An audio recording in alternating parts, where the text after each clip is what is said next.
Hello everyone, इस video में हम देखेंगे स्टैक मॉनिटरिंग का कैलकुलेशन कैसे करते हैं। स्टैक मॉनिटरिंग तो जनरली लोग कर लेते हैं, लेकिन इसका कैलकुलेशन के लिए मैथमेटिकल नॉलेज होना बहुत ज़रूरी है, क्योंकि इसमें cross section area, velocity, LPM में कैलकुलेट करने के बाद ही हम actual value of particulate matter की एमजी पर नैनोमीटर क्यूब में कैलकुलेट कर पाते हैं।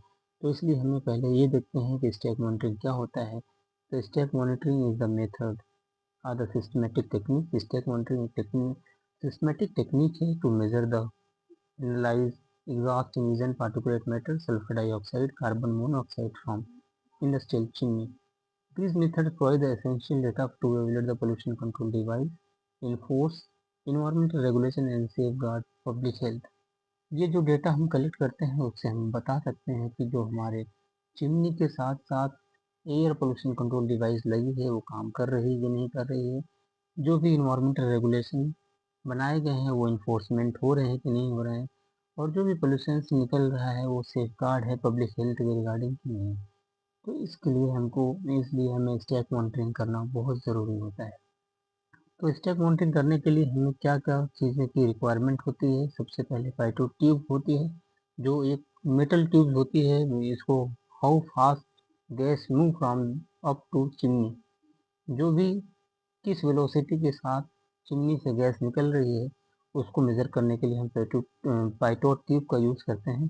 Think the think of the life of the straw and the test the wind speed inside the pipe. जिस तरीके से स्ट्रॉ से विंड स्पीड क्रॉस होती है उसी तरीके से पेट्रोल ट्यूब से प्रेशर वेलोसिटी के साथ आता है। और दूसरा होता है सैम्पलिंग प्रोब। सैम्पलिंग प्रोब में हम एक लॉन्ग मेटल रॉड होता है जिसमें हम फिल्टर लगाते हैं, फिल्टर होल्डर होता है जो उसमें लगाने के बाद हम सैम्पलिंग रॉड को इंसर्ट करते हैं और उसमें पार्टिकुलेट मैटर को 45 मिनट 1 घंटा जितने भी टाइम के लिए हम चलाते हैं। उसके साथ साथ वैक्यूम पंप क्या करता है, अपने एक सर्टेन वेलोसिटी के साथ अपने अंदर इंसर्ट करता है जो भी एयर होती है और जो भी डस्ट पार्टिकल होते हैं फिल्टर पेपर में कलेक्ट होते जाते हैं। उसके बाद साथ साथ गैस एनालाइजर होता है। अगर हमें गैस की सैम्पलिंग करती है, सॉक्स नॉक्स कार्बन मोनोऑक्साइड, उसके लिए हमें सोल्यूशन बनाना पड़ता है, फिर उसकी एनालिसिस करते हैं। अगर हमें फील्ड पे जाते हैं हमें क्या क्या डेटा लेना ज़रूरी है, स्टेप बाय स्टेप आप देखते हैं, समझते हैं। Sampling point section. तो सबसे पहले हमें सैम्पलिंग पॉइंट का क्या सेक्शन है। स्टैक पोर्ट होल जो होते हैं 90 डिग्री पे दो पोर्ट होल इन्वायरमेंटल रेगुलेशन की नई गाइडलाइन के आधार पर बोला गया है कि एटलीस्ट दो पोर्ट होने चाहिए और वो रेगुलर इजीली खुल जाना चाहिए। और उसके बाद स्टैक पैरामीटर मेजर करते हैं, टेम्परेचर लेते हैं, वेलोसिटी लेते हैं, प्रेशर लेते हैं अगर रिक्वायर्ड हो। फिर उसके बाद आइसोकाइनेटिक सैम्पलिंग लेते हैं। आइसोकाइनेटिक सैम्पलिंग मतलब गैस की वेलोसिटी लेते हैं।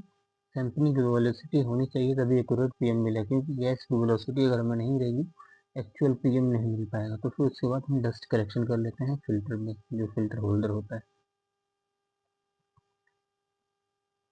उसके बाद फिर हम नॉर्मल वैल्यूज़ लेते हैं। जैसे मान लीजिए हमें टेम्परेचर लेना है तो टेम्परेचर हमारे पास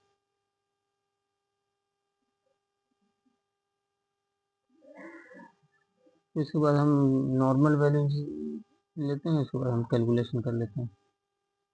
ये जो हमारा स्टेप बाय स्टेप देखते हैं। सबसे पहले हमें अगर हम सैम्पलिंग कर रहे हैं तो सबसे पहले select the stack and setup, कौन से स्टैक में हमें इक्विपमेंट लगाना है, कौन से स्टैक से हमें सैंपल लेना है। फिर मेजर पैरामीटर, हमें टेम्परेचर, वेलोसिटी और प्रेशर मेजर करते हैं। लीक टेस्ट करते हैं कहीं से लीकेज वगैरह तो नहीं है, प्रॉपर वेलोसिटी एक डायरेक्शन में आ रही है कि नहीं, एक समान आ रही है जितना हमने सेट किया आ रही है कि नहीं। फिर उसके बाद आइसोकाइनेटिक सैम्पलिंग करते हैं। फिर डस्ट कलेक्शन फिल्टर में होता है, फिर फिल्टर कंडीशनिंग और वेट, उसका वेट करते हैं, फाइनल माइनस इनिशियल। फिर उसके बाद नॉर्मल जो टेम्परेचर है तो उसको केल्विन में रख के पार्टिकुलेट मैटर का कैलकुलेशन कर लेते हैं। फिर उसके बाद हम रिपोर्ट बनाते हैं। जो फील्ड डेटा रिक्वायर्ड होता है जनरली ये आप देख सकते हैं कि बहुत कम फील्ड डेटा, जैसे वेट आप हम लैब से वेट करके लेके जाते हैं फिल्टर पेपर W1 जिसे कहते हैं, वो mg में कैलकुलेट करते हैं। सैम्पलिंग टाइम सेकंड में लेते हैं। फिर उसके बाद गैस की वेलोसिटी मीटर पर सेकंड लेंथ में है पाइटोट ट्यूब से, और स्टैक का डायमीटर हमें सैम्पलिंग पॉइंट पे लेना है, और स्टैक टेम्परेचर लेना है केल्विन में। प्रेशर अगर ज़रूरत हो तो लीजिए, नहीं तो कोई ज़रूरत नहीं। और मीटर वॉल्यूम सैम्पलिंग कर रहे हैं तो हमें ये इसकी ज़रूरत नहीं होती है जनरली।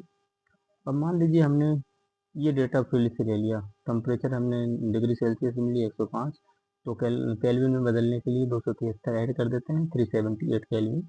ये टेम्परेचर हो गया। एम्बिएंट टेम्परेचर की बात करें, अगर एम्बिएंट टेम्परेचर 32 है तो उसमें भी 273 जोड़ेंगे, 305 केल्विन हो जाएगा। स्टैक डायमीटर हम ले लेते हैं। स्टैक डायमीटर 1.5 मीटर है। सैम्पलिंग अगर हमने बाय द वे हमने चला दिया 35 मिनट के लिए, तो 60 से मल्टीप्लाई करेंगे 2700 सेकेंड हो गया। और गैस की वेलोसिटी 1.3 आ गई। और कांस्टेंट जो होता है, जो पाइटोट ट्यूब का होता है, वो कांस्टेंट को ज़रूर लिखते हैं, क्योंकि वो हर सैम्पलिंग प्रोब का, हर इंस्ट्रूमेंट का अलग अलग कांस्टेंट होता है, इसलिए हमें कांस्टेंट लिखना ज़रूरी है। उसके बाद डस्ट कलेक्शन जो होता है, फाइनल माइनस इनिशियल करके डस्ट कलेक्शन हम निकाल लेते हैं मिलीग्राम में, mg में। फिर उसके बाद ये अगर मान लीजिए हम ये फील्ड से डेटा लेने के बाद हमें निकालना पड़ता है cross sectional area. Cross sectional area का फॉर्मूला होता है A is equal to pi D square divided by 4। Cross sectional area जैसे भाई ये पाई का मान हो गया 13.1416, एंड ये डायमीटर जो हमारा था 1.5 मीटर था, इसका होल स्क्वायर होगा डिवाइड बाई 4। तो हमारा क्रॉस सेक्शनल एरिया आ गया 1.76767 मीटर स्क्वायर।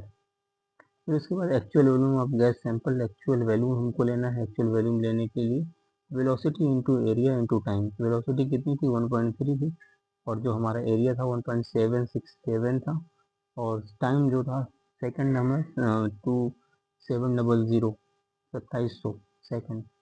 तो एक्चुअल हमारा वो मीटर स्क्वायर मीटर क्यूब जो आ गया 6203.07 मीटर क्यूब।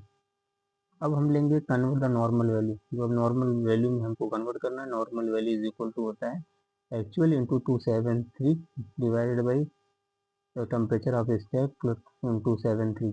तो इसको हम जोड़ लेंगे, एक्चुअल वैल्यू को रख के इंटू 273 डिवाइडेड बाई 378 कर लेंगे, जो हमारा केल्विन में टेम्परेचर है। तो हमारी नॉर्मल वैल्यू नैनोमीटर क्यूब में आ जाएगी। नैनोमीटर में हमारी क्यूब आ गई, जो हमारा नॉर्मल वैल्यू है। इसके बाद हम कंसनट्रेशन उसका जो भी मास रहेगा पार्टिकुलेट मैटर का, वो लेंगे, मास डिवाइडेड बाई वॉल्यूम होता है। तो हमारा जो 89 mg वो हमारा मास था। उसके बाद हमारे पास नैनोमीटर क्यूब में जो रीडिंग आई है उसको डिवाइड कर देते हैं, तो पार्टिकुलेट मैटर की जो रीडिंग है नैनोमीटर क्यूब में। फिर उसके बाद हम गैस कांस्टेंट को अप्लाई करते हैं। जो भी हमारा गैस कांस्टेंट होता है उसको मल्टीप्लाई करने के बाद हमारी जो एक्चुअल फाइनल वैल्यू होती है 0.00385 मिलीग्राम पर नैनोमीटर क्यूब में आ जाती है। Thank you.